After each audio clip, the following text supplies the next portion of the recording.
Bom, o jogo mais importante ou mais aguardado do dia era a seleção da Croácia com aquela geração ainda, apesar de alguns nomes novos que estão renovando essa seleção, como são os casos aí do Maier, do Vardiol, do Stanisic. O principal da seleção é aquela meiuca, Brozovic, Kovacic, Modric, a meiuca do capeta, que a gente sabe muito bem, o brasileiro sofreu com esses caras aí e muitas outras seleções sofreram também. Enquanto a seleção da Espanha vem numa... Acho que um pouquinho, já passou um pouquinho da entre-safra, né? Eles estão se renovando aí. E vinha com alguns jovens de muito destaque, como o Nico Williams na ponta esquerda, o Yamal na ponta direita, o Pedri no meio campo e, obviamente, a presença do nosso querido Rodrigo Hernández ali na meiuca. Um cracaço de bola. Além de outros caras também, como, por exemplo, Cucurella titular, hein? De fato, é bem polêmico, né, cara? Depois da temporada absurda que o Grimaldo fez. Ele que é um cara que, assim, que já começou a ser convocado tardiamente, né? Acho que durante toda a passagem dele no Benfica, ele não era esse jogador de seleção espanhola, mas a temporada dele no Bayer Leverkusen foi tão incrível que simplesmente não tinha como convocar. E acho que a expectativa da maioria das pessoas estava que ele realmente pudesse ter essa posição, né? Especialmente falando que o Cucurella, jogador do Chelsea, o Chelsea fez uma temporada bastante acidentada, totalmente oposta à temporada do Bayer Leverkusen, mas o De La Fuente tem as suas ideias, né? Tem as suas convicções aí. O Cucurella se destacou como ala no Brighton, né? Depois que foi pro Chelsea, também chegou a ser usado como ala, mas mais como lateral, então ele é um cara ofensivo. E aí pensando assim, se fosse pra você escalar um lateral esquerdo ofensivo, será que o Grimaldo não é esse cara com mais qualidade e que tá vivendo a melhor fase? Enfim, o bom dele é que ele tem um respaldo da vitória, porque se perde, cara, essa escalação do Cucurella poderia ser muito mais discutida, né? Quando começou o jogo, um recorde já foi quebrado, porque o nosso querido Yamal, com 16 anos, se tornou o jogador mais jovem a atuar na história da Eurocopa. Bizarro, esse garoto vem quebrando todos os recordes de mais jovem alguma coisa. Mais jovem alguma coisa é sempre o Yamal agora, né? Já aconteceu isso com o Ansu Fati no passado, não sei se tu lembra. Tinha vários desses recordes, como o Coco também na Alemanha, na Bundesliga. Enfim, de vez em quando surge um jovenzinho pra quebrar essas marcas, né? Ele só não vai quebrar esses recordes de Copa do Mundo, porque quando chegar a Copa ele já vai ter mais de 18, né? Senão também ia levar Se ele tudo. tivesse explodido num ano de Copa, né? Aí já seria outros 500. Outra coisa que aconteceu é que o nosso querido Modric é o contrário do Yamal, né? Está veteranaço com 38 anos aí. Quando o nosso querido Yamal nasceu, o Modric já tava como profissional, é isso? Doideira, né? Doideira. Eu acho que isso é bizarro para os dois lados, tanto pro Modric, que ainda tá jogando Euro na idade dele, quanto pro Yamal, que já tá jogando Euro na idade dele. Cara, outra coisa que aconteceu foi o seguinte, né? O jogo começou e a Espanha começou controlando a partida nos primeiros 10 minutos, mas logo depois a Croácia conseguiu equilibrar a posse de bola. A partida tava bem morna, na minha modesta opinião. Até que aos 29 minutos tem uma bola que vai pro meio campo meio mascada. E aí ninguém vai falar sobre isso talvez, porque o gol dele não foi dele, a assistência não foi dele. Mas a bola toda mascada, o Rodri dá uma maciada nela, não sei se tu viu isso. A bola veio quicando, ele dá uma parada assim, joga ela pro Fabian Ruiz. E o Fabian Ruiz consegue achar o Morata na correria. E o nosso GOAT, a nossa lenda, nosso mito, ídolo de todos os eurofuteiros, e principalmente do Yuri, que tem a face do Morata tatuada acima do umbigo. Nosso querido Morata sai na cara do gol, que ele faz, puxa pra perna ruim. Aí o Yuri já ficou assim, completamente, o que ele tá fazendo, né? Completamente bizarro ali o movimento do Morata, só que ele consegue finalizar bem de canhota, bota no cantinho e abre o placar. Todo troncho o quê? Fez direitinho, mandou no Realmente, canto. você Para de ser sabe que eu dou hater. a César o que é de César. Morata foi bem demais nesse lance. Porque ele tá conduzindo a bola com a perna direita e tem um croata chegando pela direita dele. Aí ele recolhe pra perna esquerda Perfeito. para fugir da marcação do croata e finaliza bem pro gol. Coisa que não precisava fazer naquele lance do Borussia Dortmund, porque ele tava sozinho. Ele tava sozinho, era ele e o Kobe. Eu não tinha necessidade nenhuma dele levar pra perna esquerda. E não só levou pra perna esquerda, como deu uma cavadinha. Os Por que traumas hoje de ele não deu uma guerra. cavadinha? O Por que maluco hoje ele não deu uma cavadinha? Me diga. desencalhou os traumas de guerra aí, cara. Ninguém perguntou, ninguém quer saber Atlético de Madrid, cara. Sai, sai, sai, sai. Estamos falando de seleção, de coisa grande aqui, Se bem tá? que ele praticamente não é mais jogador do Atlético de Madrid, então. O Morata, vocês têm que respeitar, beleza? Eu queria dar dois dados pra vocês. Primeiramente, se pegar de 2016 pra cá, só um jogador marcou mais gols que o Morata em Eurocopas. E ele se chama Cristiano Ronaldo com 8 gols. O Morata marcou 7. Então, né, baixem a bola aí e respeitem o Morata. Além disso, Morata... Yuri, quantos jogadores na história das Eurocopas, se somar todas as Eurocopas que já tiveram na história do futebol, se somar todos os gols, quantos jogadores meteram mais gol que o Morata nas Euros? Quantos? Quem são? Me diga. Cristiano Ronaldo com 14. Michel Platini com 9. Platini foi, até 2012, ele era o jogador com recorde de bolas de ouro consecutivas. Era 3 bolas de ouro seguidas, esse recorde foi quebrado pelo Messi. E Antoine Griezmann, depois que ele fizer gol pela França na segunda-feira. Mas por enquanto tem um Morata aí que tá com 7 também, empatado com o Griezmann. Como é que tu vai explicar pros teus netos, quando eles pegarem a lista lá de maiores artilheiros da história da Eurocopa e tá lá o Morata lá em cima, só atrás do Cristiano? Hã? Cara, é uma vergonha pra Eurocopa. É meio esquisito o negócio desse, né? Mas ele tá empatado com 2 caras que são bem melhores do que eles, né? O Alan Shearer e o Griezmann. Mas enfim, tem... Supostamente bem melhor que eles, né? E tem outra estatística bem interessante sobre o Morata. Só tem 2 jogadores na história do futebol espanhol que fizeram 10 ou mais gols pela Espanha, obviamente, em Copa do Mundo mais Eurocopa. É o Davi Villa, o homem, grandíssimo atacante, Valência, Barcelona, Atlético de Madrid, e o Morata.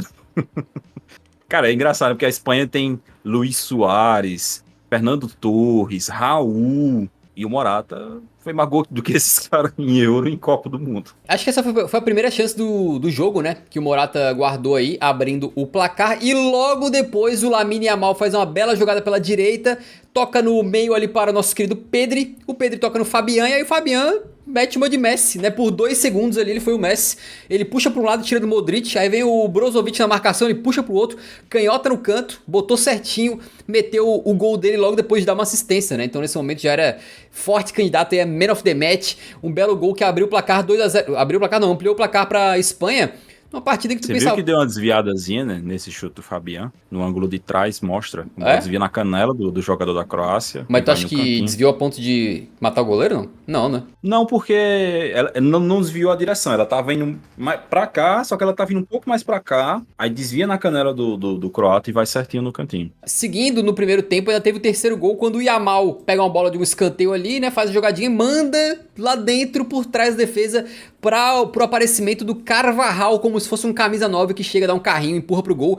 E o Carvajal simplesmente fez o seu primeiro gol na história da seleção da Espanha. Quase 50 partidas, né? Ele marcou pela primeira vez aí.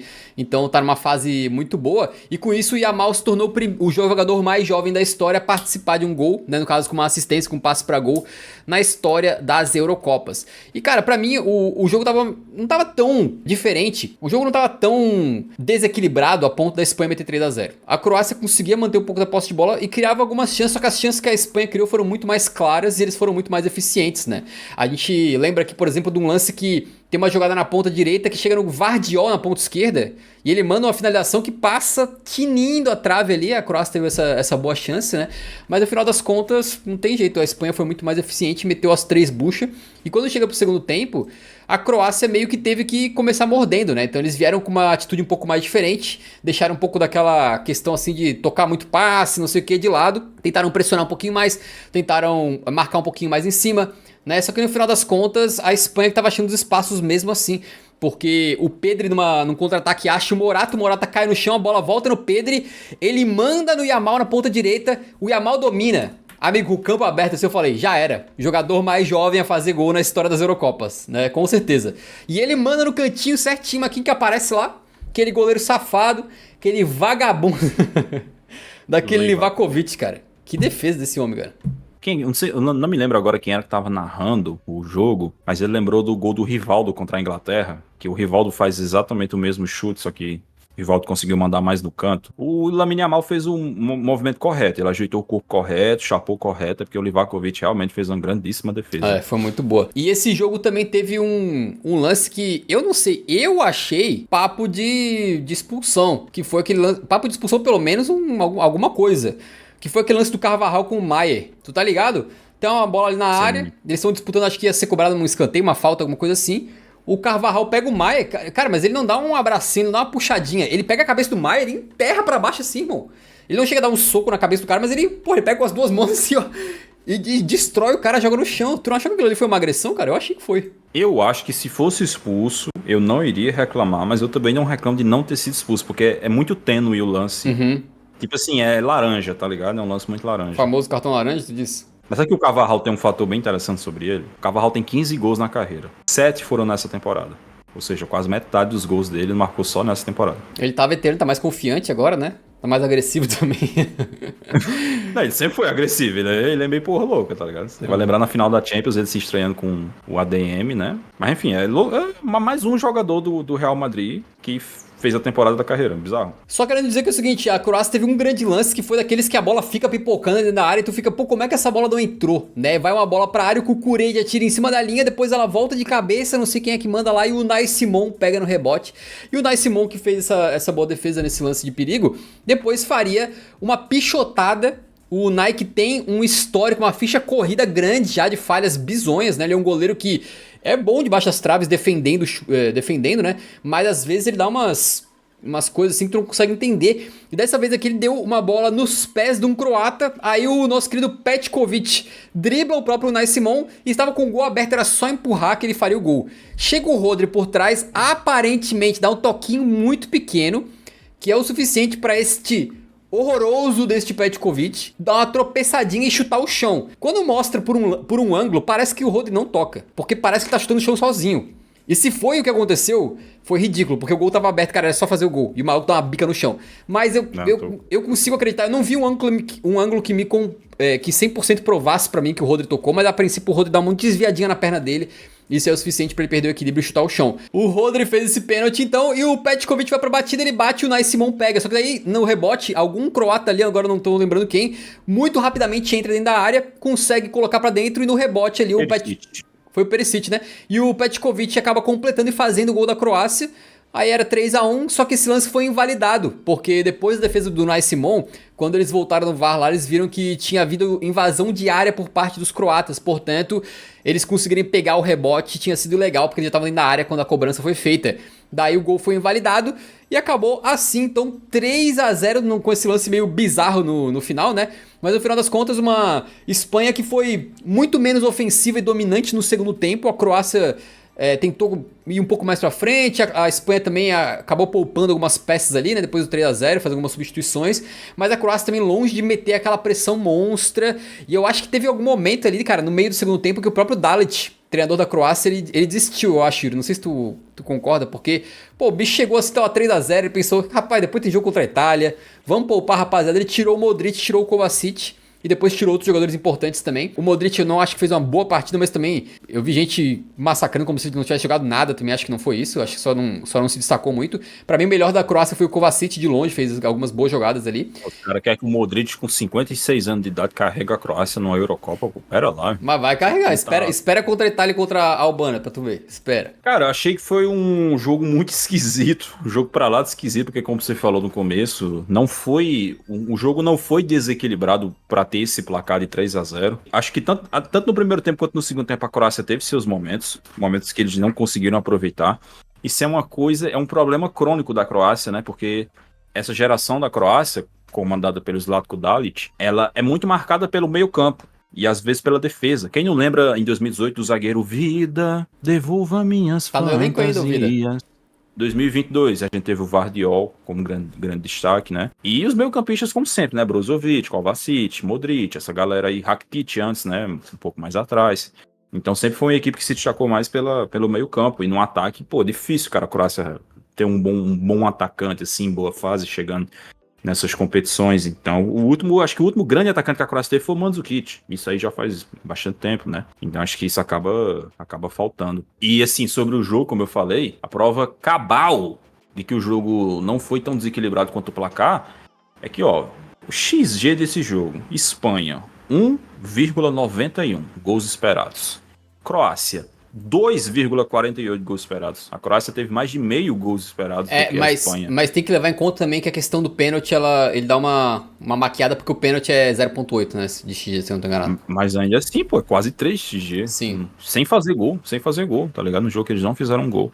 Então, sei lá, eu acho que a Croácia, a questão é que a Espanha ela foi muito certeira, né, cara?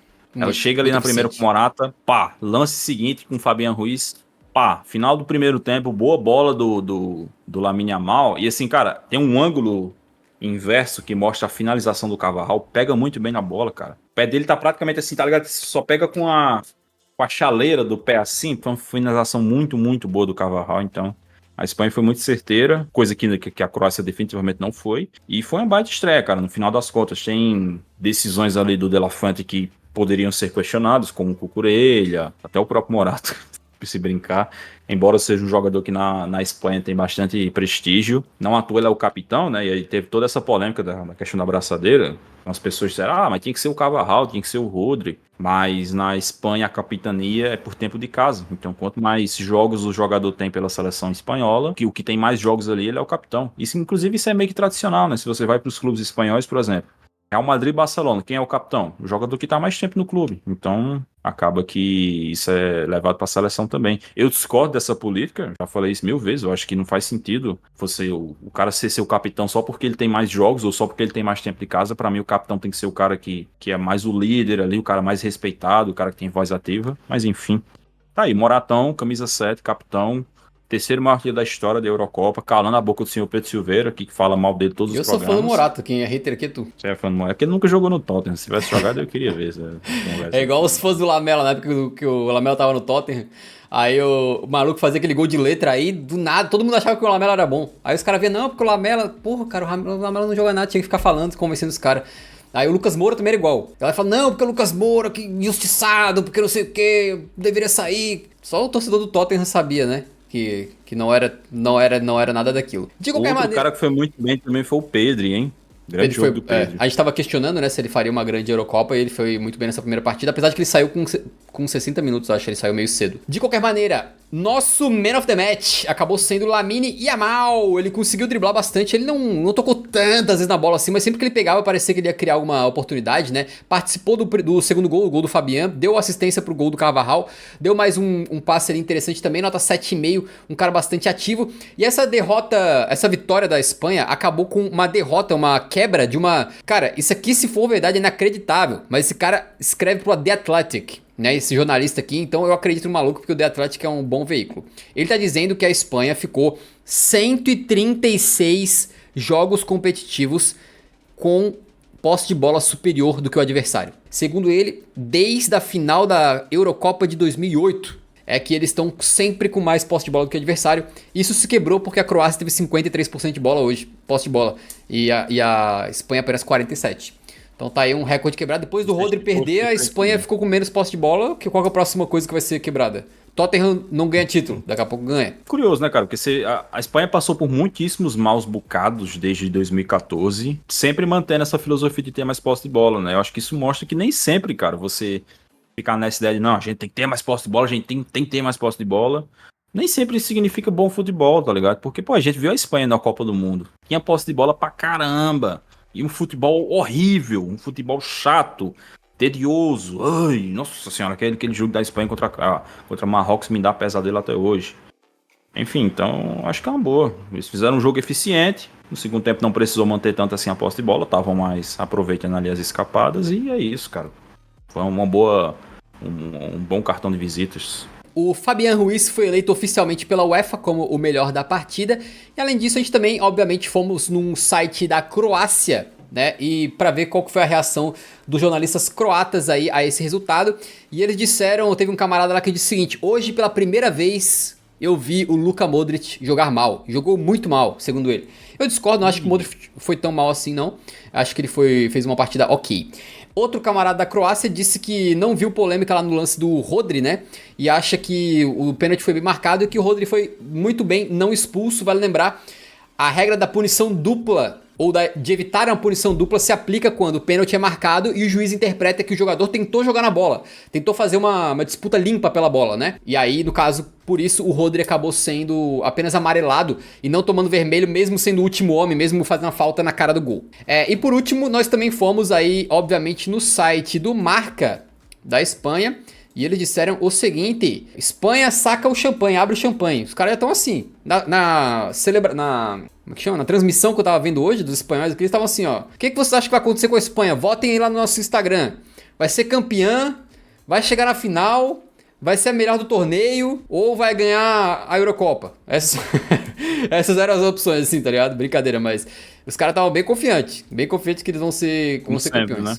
Eles começaram a Copa do Mundo ganhando de 7 da da Costa Rica era de sair pra lá. Agora, é o seguinte, quero fazer uma denúncia. Atenção, denúncia, chame a polícia. Porque a gente entrou no site croata. Lembra que eu falei pra vocês que o jornalista disse que o Modric jogou mal, disse que não tem polêmica no gol? Pois é, ele disse isso num programa chamado Eurocast. E eu não tô brincando. Eu não tô brincando. O nome do programa na Croácia é Eurocast, beleza? Na verdade, como é em croata, é Eurocasta. Mas é Eurocast, beleza? Então, os caras claramente plagiando o Eurofoot, né? É óbvio, é um negócio vergonhoso. Como é que fica a nossa situação? Não sei, mas tem que processar esse cara aqui, ó. Nem sei se ele é o responsável, mas processar. Marco Krajniak. Esse maluco aqui tem Aguarde que... processo, senhor Brainiac. Bom, brincadeiras à parte, né? É óbvio que o Eurocast, apesar de ser o padrão de nomes de casts que a gente cria aqui, não é nada de outro mundo, né? É um nome bem óbvio. Então, obviamente, é uma coincidência, né? Ou não? Tu acha que é o começo do fim pra Croácia? Cara, a gente falava a mesma coisa na Copa do Mundo. E deu no que deu. Mas é um péssimo começo. Você começar tomando 3-0 no grupo da morte. Porque aí você tem a obrigação agora de vencer a Albânia e de pegar um bom resultado contra a Itália, né? Pra tentar se classificar. Então, não é bom. Não é bom, definitivamente não é bom. Porém, eu acho que tá aberto, cara. Ainda assim, eu acho que tá aberto. Acho que eu não vejo uma diferença tão grande entre Itália e Croácia, embora eu acho que a Itália hoje é mais time. Mas é isso. Tem que ver também se eles vão ganhar da Albânia, né, cara? Porque nem isso é garantido, né? A Claro que não. Croácia, às vezes, ela se sai melhor contra seleções grandes. E contra as pequenas, ela costuma meio que dar umas enroladas. Então, eu acho que tá muito aberto.